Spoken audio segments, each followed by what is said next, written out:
Shalom Bapak Ibu Saudara yang dikasihi Tuhan, selamat pagi. Bagaimana kabar kita pada pagi hari ini? Saya percaya selalu ada semangat yang baru di pagi hari. Saat ini kita akan belajar firman Tuhan masih dalam 1 Raja-Raja pasalnya yang ke-11 ayat 1 sampai ayatnya yang ke-40, dan kita akan baca di ayat yang ke-9. Sebab itu Tuhan menunjukkan murkanya kepada Salomo, sebab hatinya telah menyimpang daripada Tuhan Allah Israel yang telah 2 kali menampakkan diri kepadanya. Alkitab tidak hanya berbicara tentang kesuksesan Salomo, tidak hanya berbicara tentang hikmat Salomo, tetapi Alkitab juga berbicara tentang kejatuhan dari Salomo. Hikmat itu lebih dari pengetahuan, karena orang yang punya pengetahuan belum tentu dia punya hikmat, tetapi orang yang punya hikmat pasti dia punya pengetahuan. Jadi untuk memimpin suatu bangsa, Salomo minta hikmat daripada Tuhan dan dia mendapatkannya. Kalau dia sudah punya hikmat dari Tuhan, pastilah Salomo itu punya pengetahuan yang benar tentang Tuhan. Dia kenal siapa Tuhan, karena hikmat dari Tuhan itu berkaitan dengan pengetahuan akan firman Tuhan. Dengan hikmat, Salomo bisa menyelesaikan masalah yang terjadi. Contohnya kalau kita baca dalam kitab Ulangan, dalam Raja-Raja, waktu 2 orang perempuan berebutan 1 anak, Salomo bisa mengatasi, bisa menyelesaikan masalah itu karena dia punya hikmat. Kalau dalam 1 Raja-Raja 4 ayat 22 sampai 23, firman Tuhan menjelaskan bahwa Salomo itu menciptakan 3.000 amsal, 1.005 lagu. Kalau Salomo melihat pohon, dia bisa bikin sajak. Kalau Salomo lihat bunga, dia bisa bikin sajak. Kalau Salomo lihat sesuatu yang indah, dia bisa bikin sajak. Dia punya hikmat yang luar biasa. Tapi ini dia, mengapa Salomo bisa jatuh? Mengapa di dalam kesuksesannya Salomo bisa jatuh?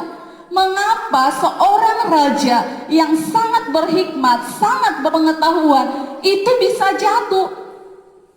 Kalau kita baca di dalam pasalnya yang ke-11, 1 Raja-Raja pasal 11, di situ menceritakan tentang kejatuhan dari Salomo karena dia punya banyak istri pastinya ya. Dan yang kedua itu bukan hanya masalah banyak istri saja, banyak istri itu sudah salah, tetapi parahnya lagi istrinya itu orang asing ya, orang yang tidak percaya kepada Tuhan, orang yang menyembah berhala. Dan Salomo mendukung itu, dia membiarkan, akhirnya mendukung, dan kita tahu di masa tua Salomo akhirnya menyembah berhala. Bapak Ibu Saudara yang dikasihi Tuhan, kalau kita baca di kitab Ulangan sudah jelas Tuhan sudah memberikan aturan bagi raja, tidak boleh banyak istri, tidak boleh peristrikan orang yang tidak mengenal Tuhan. Tapi Salomo tidak taat kepada Tuhan. Salomo jatuh karena apa? Pastinya dia tidak taat. Tetapi yang saya akan bahas saat ini adalah karena Salomo itu merasa kuat. Salomo pertama ya, dia halalkan segala cara, dia memperistrikan anak dari raja dengan alasan politik. Dia memperistrikan anak raja supaya raja itu bangsa lain tidak memusuhin dia. Toh raja itu adalah mertuanya. Dia menghalalkan segala cara untuk mendapatkan apa yang ia inginkan. Kemudian yang saya tekankan di sini adalah kejatuhan Salomo itu karena dia merasa dirinya itu kuat. Dirinya itu tidak akan mungkin terpengaruh ya. Kalau kita lihat pengalaman tentang Petrus ya, pada waktu malam Tuhan Yesus katakan bahwa kalian semua ini akan tergoncangkan imannya. Tetapi Petrus katakan apa? Kamu akan tergoncang imannya, aku mah tidak. Tetapi apa yang terjadi? Justru Petrus yang menyangkal Tuhan Yesus 3 kali. Petrus merasa tidak mungkin jatuh, tetapi itulah penyebab kejatuhan dari Petrus. Karena dia merasa dia tidak akan jatuh, dia tidak akan menyangkal Yesus. Orang yang paling lemah adalah orang yang merasa dirinya kuat.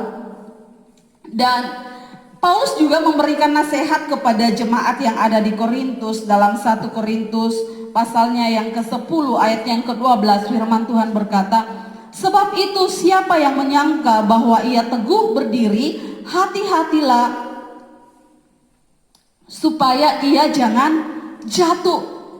Paulus menasehatkan kepada jemaat di Korintus, siapa yang merasa teguh berdiri, siapa yang merasa kuat, hati-hati. Orang yang merasa kuat, orang yang mudah untuk jatuh. Bapak, Ibu, Saudara yang dikasihi Tuhan, waspadalah dalam pengiringan kita kepada Tuhan. Iblis datang untuk melemahkan dan menjatuhkan kita. Dan dia tahu, iblis tahu cara untuk membuat kita jatuh. Kalau iblis tidak berhasil untuk melemahkan kita, maka dia akan membuat kita merasa kuat. Dan saat kita merasa kuat, saat itulah letak kejatuhan kita. Ketika kita sudah merasa kuat, saat itu kita tidak bergantung sepenuhnya lagi kepada Tuhan. Dan disitulah awal mula dari kejatuhan kita. Saya katakan tadi bahwa pengenalan, pengetahuan akan firman Tuhan tidak sebagai jaminan untuk kita kebal dengan dosa. Waktu kita buat kesalahan, waktu kita buat dosa, bukannya Tuhan tidak sanggup untuk menolong kita, tapi kita ini punya kehendak bebas. Kita bisa memilih, kita pilih taat pada Tuhan atau kita melanggar firman Tuhan. Kita bisa pilih untuk mencintai Tuhan sepenuhnya atau malah kita lebih mencintai hal-hal yang lain. Oleh sebab itu, Bapak, Ibu, Saudara yang dikasihi Tuhan, apa yang terkadang membuat kita jatuh? Ada pujian mengatakan, saat ku lemah, kau angkat hidupku. Saat ku jatuh, kau topang tanganku. Saat kita jatuh, saat kita direndahkan oleh orang lain, tidak masalah, karena ada Tuhan yang bisa mengangkat kita. Tetapi parah kalau Tuhan yang menjatuhkan kita, kalau Tuhan yang merendahkan kita, karena tidak ada seorang pun yang bisa mengangkat kita. Itu firman Tuhan berkata, rendahkanlah dirimu di bawah tangan Tuhan yang kuat.